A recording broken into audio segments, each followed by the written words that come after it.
Assalamu alaikum students, my name is Busha Khan and I am going to teach you biology. Today we are going to start our new chapter, that is bioenergetics. Before going to discuss bioenergetics, we are going to discuss what is energy and what are the forms of energy present in living organisms. So energy is the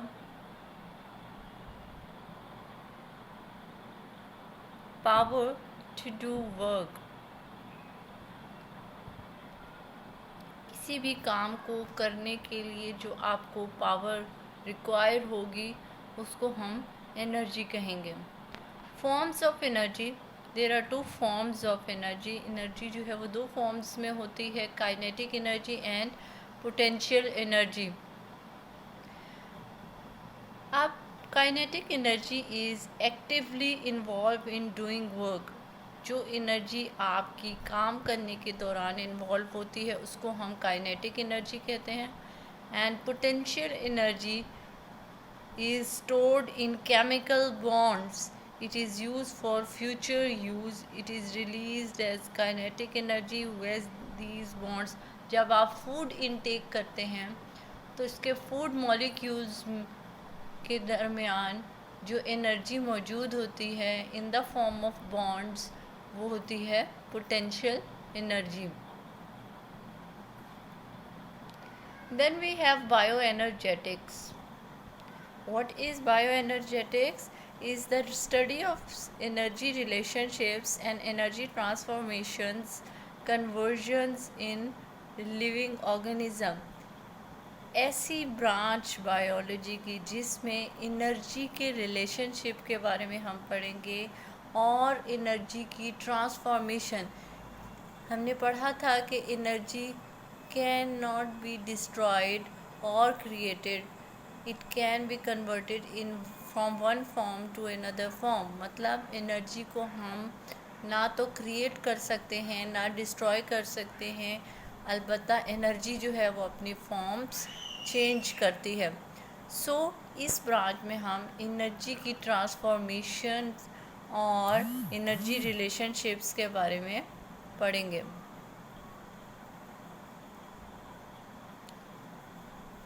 role of ATP. ATP क्या है? ATP एक energy molecule है, adenosine triphosphate. अब इसका role क्या है living organism में ATP molecule का? ऑर्गेनिजम्स जो हैं वो अपनी फूड गेट करते हैं, चाहे वो प्लांट्स हो या एनिमल्स. फूड्स में पोटेंशियल एनर्जी मौजूद होती है in the form of bonds. Food molecules कौन कौन से हैं? Carbohydrate, protein, lipids, minerals, fats. अब इन मॉलिक्यूल्स के ब्रेक डाउन पे जो एनर्जी रिलीज़ होती है वो होती है एटीपी मॉलिक्यूल्स की फॉर्म में. कुछ एनर्जी जो है वो एब्जॉर्ब हो जाती है और बाकी जो है वो हीट के तौर पे एस्केप कर जाती है.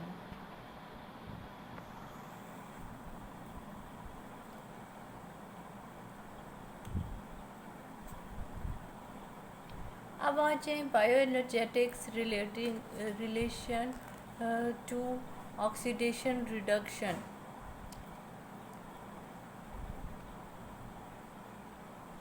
सबसे पहले हम ये देख लेते हैं कि लिविंग ऑर्गेनिज्म में बायो एनर्जेटिक्स किस तरह होगा. For all the life processes oxidation reduction reactions are the direct source of energy. तमाम लिविंग ऑर्गेनिजम्स में जो डायरेक्ट सोर्स ऑफ एनर्जी है वो ऑक्सीडेशन रिडक्शन प्रोसेस है. अब ऑक्सीडेशन क्या है? ऑक्सीडेशन एक्चुअली की लॉस ऑफ इलेक्ट्रॉन्स हैं, जो कि आपने डिटेल में केमिस्ट्री में पढ़ा होगा.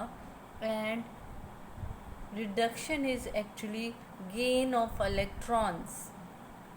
किस तरह इलेक्ट्रॉन्स ऐड अप होते हैं या लूज़ होते हैं और किस तरह ये रिएक्शन टेक प्लेस होंगे. Then what is redox reaction? Redox reactions are those reactions which can be done simultaneously, means when oxidation and reduction reactions both are done at a time, then they are called redox reaction. Processes involved in energy flow.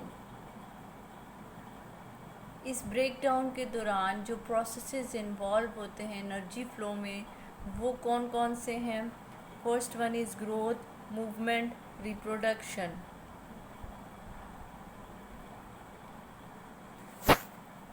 Next heading is electrons and as energy source. Electron energy source के तौर पे किस तरह use होते हैं?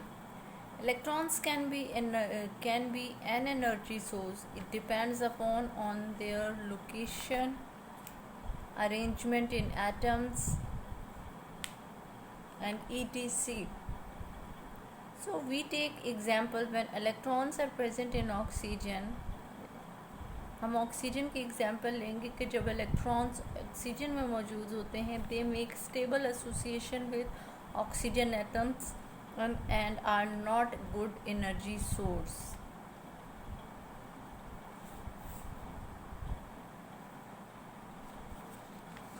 Then we have ATP, the cell's energy currency. Now first of all we take discovery. ATP molecule जो आपने पढ़ा कि एक एनर्जी मॉलिक्यूल है, कब डिस्कवर हुआ? In 1929 by Karl Lohmann. एक साइंटिस्ट था कार्ल लोमैन, उसने 1929 में इसको डिस्कवर किया. ठीक है.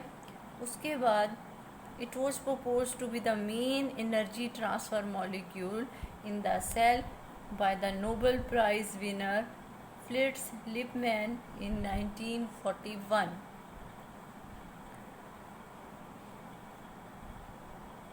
Then ATP main energy source in cellular function. कि सेल के फंक्शंस को परफॉर्म करने में ATP जो है वो मेन एनर्जी कंपोनेंट है. कैसे? ATP is the main energy source for majority of cellular functions like the synthesis of macromolecules. जो मैक्रोमोलिक्यूल्स है DNA, RNA वगैरह, उनकी फॉर्मेशन में ATP का इम्पॉर्टेंट रोल है. मूवमेंट में, transmission of nerve impulses, active transport, exocytosis, endocytosis, ये सारे वो तमाम प्रोसेसेस हैं जो सेल के अंदर टेक प्लेस होंगे with the help of ATP molecule. Value of energy. एक फॉस्फेट बॉन्ड टूटने से 7.3 किलो कैलोरी एनर्जी रिलीज होती है. ATP means 3 phosphate groups. A for adenosine, T for try, P for phosphate. So 3 phosphate group adenine के साथ attach होते हैं. जब एक बॉन्ड टूटता है या एक फॉस्फेट ग्रुप रिलीज़ होता है तो 7.3 किलो कैलोरीज जो हैं वो रिलीज़ होती हैं. Then molecular structure of ATP. Subunits in ATP molecules. अब कौन कौन से कंपोनेंट्स ATP के मॉलिक्यूल में मौजूद हैं? आप बुक में देखें, अपनी में पेज आप देख लें जहाँ पे ATP का मॉलिक्यूल बना हुआ है. फर्स्ट ऑफ ऑल जो है एक 5 कार्बन शुगर है, राइबोज. उसके बाद साथ में 3 फॉस्फेट ग्रुप्स अटैच हैं और दूसरी साइड पे नाइट्रोजनस बेसिस अटैच है. So adenine, ribose and 3 phosphate groups are in linear shape और बॉन्ड बने हुए हैं ATP मॉलिक्यूल के दरमियान.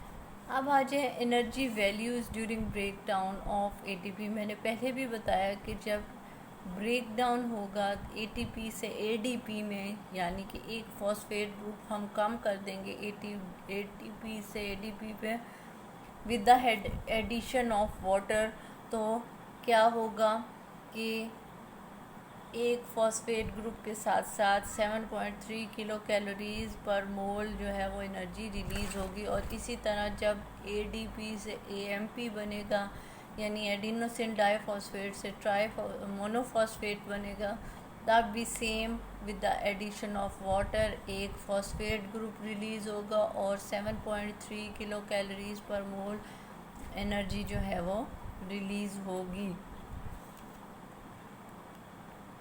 Thank you.